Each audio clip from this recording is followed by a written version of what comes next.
நேரம் மிகுந்த அமைதியான இருள் சூழ்ந்த அறை. ரமேஷ் ஆழ்ந்த உறக்கத்தில் இருந்தான். திடீரென்று அவன் கனவில் ஒரு வெள்ளை உடை அணிந்த பெண் உருவம் தோன்றியது. அவள் மெதுவாக அவன் படுக்கைக்கு அருகில் வந்தாள்.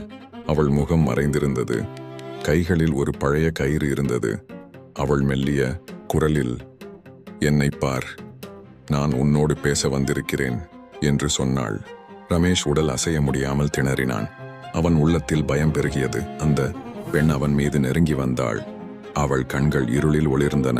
திடீரென அவன் இதயம் படபடக்க அலறியபடி கண் விழித்தான். அறை இருட்டாகவே இருந்தது. வியர்வை வழிந்தது. அவன் நெஞ்சு வேகமாக துடித்தது. கனவுதானே, கெட்ட கனவு என்று தன்னை தேற்றிக் கொண்டான். ஆனால் அந்த பயம் இன்னும் அவன் உள்ளத்தில் நிலைத்திருந்தது. பாரநார்மல் நிபுணர்கள் சொல்வது போல அது உண்மையான ஆவியாக இருக்கலாம். நமது ஆன்மா அதை உணர்ந்து, ஆபத்தை உணர்ந்து நம்மை பாதுகாப்பாக எழுப்பி விடுகிறது. அதனால்தான் கெட்ட கனவுகள் ஒருபோதும் முழுமையாக முடிவடைவதில்லை. நீங்களும் இப்படி எழுந்திருந்திருக்கிறீர்களா? ஏற்றது. இதோ அந்த பயமுறுத்தும் காட்சிக்கு ஒரு உதாரணம்.